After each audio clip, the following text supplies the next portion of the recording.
अस्सलाम वालेकुम आदाब मेरे दोस्तों। आज हम इस वीडियो में बात करेंगे वो कौन से फेमस सेलिब्रिटी है जिन्होंने इस्लाम कबूल कर लिया है, जिन्होंने इस्लाम की खूबसूरती को महसूस किया है, क्या उसको जानने की कोशिश करी है और अपने मन और इच्छा से इस्लाम कबूल किया है। हम सब नॉन मुस्लिम पीपल से यही कहते हैं कि आप इस्लाम को समझो, उस पर रिसर्च करो। कबूल करना तो एक बात की बात है। चलो ये इस वीडियो में अपने हैदर टीवी चैनल से लिया है। इस वीडियो का ओरिजिनल लिंक मैंने डिस्क्रिप्शन में डाल दिया, आप वहाँ जाकर भी ये वीडियो देख सकते हो। चलो वीडियो देखिए और शेयर कीजिए।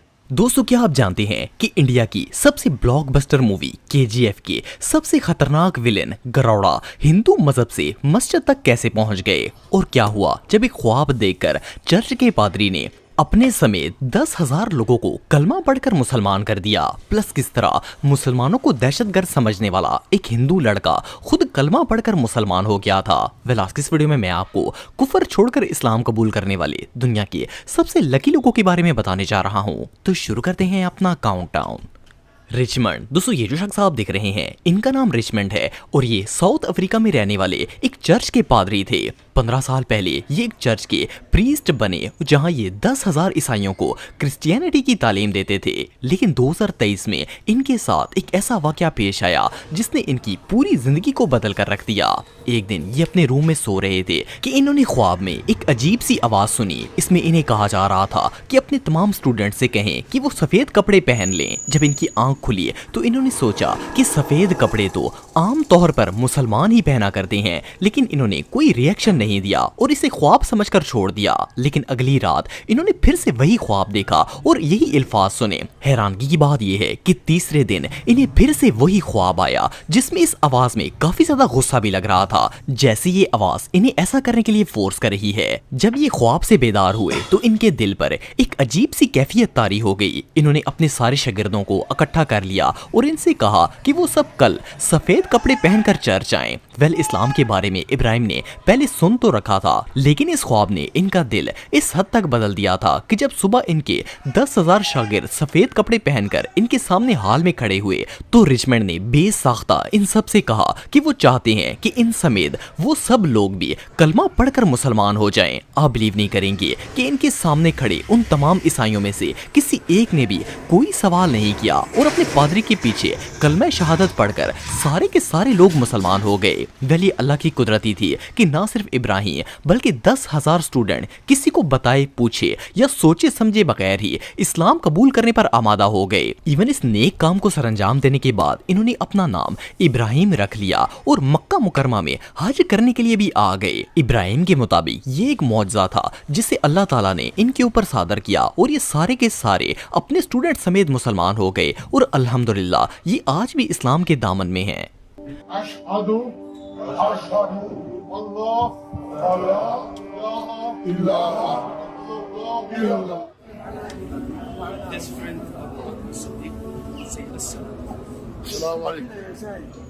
This is the truth. I've got to go. With or without, my people have got to go. I'm following Islam. Ramesh. दोस्तों, रमेश का ताल्लुक इंडिया से है। ये पैदाइशी तौर पर एक हिंदू थे। कहने को तो रमेश हिंदू थे, लेकिन इन्हें अपने मजहब में कोई दिलचस्पी नहीं थी। खास तौर पर जब मंदिर में इंटर होते हुए इन्हें 3-3 घंटे लाइन में लगकर वेट करना पड़ता तो इन्हें हमेशा से ऐसा लगता था कि भगवान या फिर खुदा को इतना भी मसरूफ नहीं होना चाहिए कि इससे मिलने के लिए 3-4 घंटे लाइन में इंतजार करना पड़े। अगर इस्लाम की बात की जाए तो इस्लाम को लेकर रमेश की सोच बहुत ही कंट्रोवर्शियल थी। इन्हें हमेशा लगता था कि मुसलमान दहशतगर्द हैं और जब भी ये किसी दाढ़ी या टोपी वाले शख्स को देखते तो इन्हें ऐसा लगता था कि वो इन्हें गोली मार देगा या फिर बॉम्ब से उड़ा देगा। रमेश शुरू से ही एक क्रिश्चियन स्कूल में पढ़ते थे, इसलिए इन्हें क्रिश्चियनिटी पर काफी बिलीव था। 2017 में जब ये अपने एमबीए से फ्री होकर नया बिजनेस स्टार्ट करने की प्लानिंग कर रहे थे तो एक रात इनके साथ बहुत ही अजीबोगरीब वाकया पेश आया। ये अपने कमरे में सो रहे थे और अचानक इनकी आंख खुली तो इन्हें फील हुआ कि इनकी पूरी बॉडी पैरालाइज थी। इन्होंने अपने हाथों पांव को हिलाने की की बहुत कोशिश की लेकिन कोई फायदा नहीं हुआ। इनकी जबान को छोड़कर पूरे जिस्म पर फालिज पड़ चुका था। ये इतना शदीद डर गए कि खौफ से अपनी खुदाओं को आवाज देना शुरू कर दी, लेकिन फिर भी इनकी बॉडी में कोई मूवमेंट नहीं आई। रमेश का कहना था कि इन्होंने सबसे पहले अपने भगवानों के नाम लिए और फिर जीसस क्राइस्ट को भी पुकार लिया, लेकिन कोई फायदा नहीं हुआ। फिर अचानक से इनके मुंह से अल्लाह अकबर के अल्फाज निकले। हालांकि रमेश को ना तो ये अल्फाज पहले आते थे और ना ही इनका मतलब पता था। इन्हें ऐसा फील हो रहा था जैसे इनकी जबान इन्हें ये बोलने पर मजबूर कर रही है और खुद ब खुद इनके मुंह से ये अल्फाज अदा हो रहे हैं। खैर, जैसे ही रमेश ने अल्लाह अकबर पढ़ा, इनकी बॉडी बिल्कुल नॉर्मल कंडीशन में आ गई। इन्हें बिलीव ही नहीं हो रहा था कि ये दो अल्फाज हैं या फिर कोई जादू है। इन्होंने उसी वक्त गूगल पर अल्लाह अकबर का मतलब सर्च किया और पूरी रात अल्लाह और इस्लाम के बारे में पढ़ते रहे। जब सुबह ये उठे तो इनकी पूरी लाइफ बदल चुकी थी और ये कलमा पढ़कर उसी वक्त मुसलमान हो गए। बहरहाल जो भी हो, बेशक अल्लाह ताला जिसे चाहे हिदायत दे देता है। You will not believe, after 15 minutes of this, I was suffering for 15 minutes with this. Approximately 15 minutes I was just calling out to these people. Nothing worked. And then you will not believe, my tongue said Allahu Akbar and my body completely released. Assalamu alaikum wa rahmatullahi wa barakatuh. Alhamdulillah, inshallah, the month of Ramadan is right on the corner. And I thought it is a very important reminder, first and foremost, for myself and for others, that Allah blessed us with this beautiful, beautiful month for our self-rectification. रामाचंद्रा Raju. दोस्तों, अगर आपने KGF movie देखी है तो आप इस film के सबसे खतरनाक विलन गरौड़ा को जानते होंगे। KGF में विलन का ये रोल रामाचंद्रा राजू नामी एक एक्टर ने प्ले किया था। KGF के अलावा भी राजू बहुत सी ब्लॉकबस्टर साउथ इंडियन मूवीज में काम कर चुके हैं, जिनमें सलार, बदावा और भला थंद्रा वगैरह शामिल हैं। आपको जानकर हैरानगी होगी कि रामाचंद्रा असल में एक्टर थे ही नहीं, बल्कि ये KGF फिल्म के हीरो यश के ड्राइवर और बॉडीगार्ड थे। फिल्म के डायरेक्टर ने इनकी पर्सनैलिटी की वजह से इन्हें फिल्म में विलन का रोल दे दिया था और इन्होंने अपनी जबरदस्त एक्टिंग से मूवी में कमाल कर दिखाया था।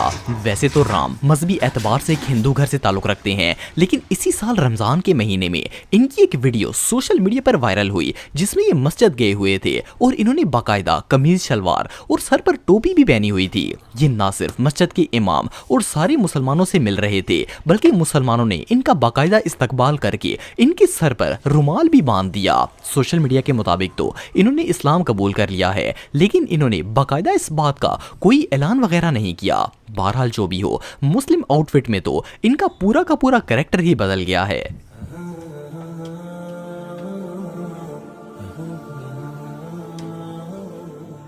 यूशा एवेंस। दोस्तों, यूशा का ताल्लुक साउथ कैरोलिना से है और मजहबी एतबार से ये क्रिश्चियन थे। यूशा की फैमिली बचपन से ही बहुत ही रिलीजियस थी और ये खुद भी माज़अल्लाह हजरत ईसा के खुदा होने पर यकीन रखते थे। जब ये 10 साल के हुए तो इन्होंने घर छोड़ दिया और एक चर्च ज्वाइन कर लिया। ये सारा दिन चर्च में रहते और पादरियों से ईसाइयत की तालीम लेते, लेकिन ईसाइयत के इतने नजदीक होने के बावजूद भी इन्हें कभी खुशी या सुकून महसूस नहीं हुआ था। फिर एक दिन इन्होंने बाइबल का गहराई से मुतालिया करना शुरू किया। यूशा का कहना था कि जैसे जैसे ये बाइबल पढ़ते गए, इन्हें रियलाइज हुआ कि ये किताब खुदा ने नहीं लिखी बल्कि किसी इंसान ने लिखी है। इसमें इतनी आउट ऑफ सेंस बातें लिखी हुई थी कि वो बाइबल को जुटलाने पर मजबूर हो गए। एक जगह बाइबल कहती थी कि खुदा एक है और दूसरी जगह लिखा था कि हजरत ईसा खुदा हैं और रूहुल कदूस तीनों ही खुदा हैं। इस चीज ने यूशा को इतना डिस्टर्ब किया कि इन्होंने बाइबल पढ़ना ही छोड़ दी। The Bible does not teach the Trinity. Jesus did not teach the Trinity. And the Bible is not an inerrant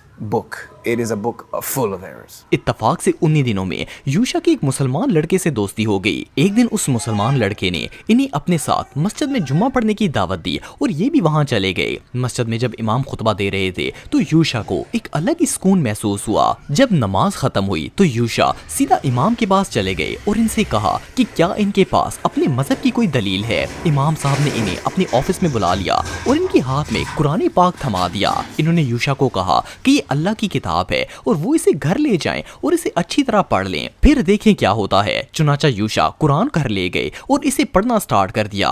इनका कहना था कि जब ये दूसरे पारे पर पहुंचे तो वहां पर लिखा हुआ था कि ये किताब गलतियों से पाक है। इन अल्फाज ने यूशा को उकसाया और वो कुरान के अंदर से गलतियां निकालने की कोशिश करने लगे। एक वीक तक इन्होंने कुरान को दिन रात स्टडी किया और इसमें से गलती निकालने की हर मुमकिन कोशिश की, लेकिन बजाय इसके कि ये गलतियां निकालते, कुरान मजीद ने यूशा को ऐसे ऐसे सवालों के जवाब दे दिए जो इन्होंने जिंदगी भर सोचे भी नहीं थे। खैर, कुरान मजीद से गलतियां निकालते निकालते इन्होंने कुरान मजीद को ही सामने रखकर कलमा पढ़ लिया। अगले फ्राइडे जब यूशा दोबारा मस्जिद गए तो वो इस बार एक मुसलमान की हैसियत से नमाज अदा कर रहे थे। अल्हम्दुलिल्लाह यूशा को इस्लाम कबूल किए आज 30 साल गुजर चुके हैं और अल्हम्दुलिल्लाह ये आज भी इस दीन हक पर कायम है। Allah gives anything He wants. He is Al-Ghani. He can give you without thought, without taking anything from His dominion. I accepted Islam when I was 18 years old. And ever since then, I've always tried to make it my goal to help as many people as I can understand the religion of Islam. मेरे जितने भी YouTube family के, मेरे जितने भी दोस्तों, आप video को शेयर कीजिए और मिलते हैं एक नेक्स्ट वीडियो में एक अच्छी बात में, एक ब्रेकिंग न्यूज़ में। अल्लाह हाफिज़।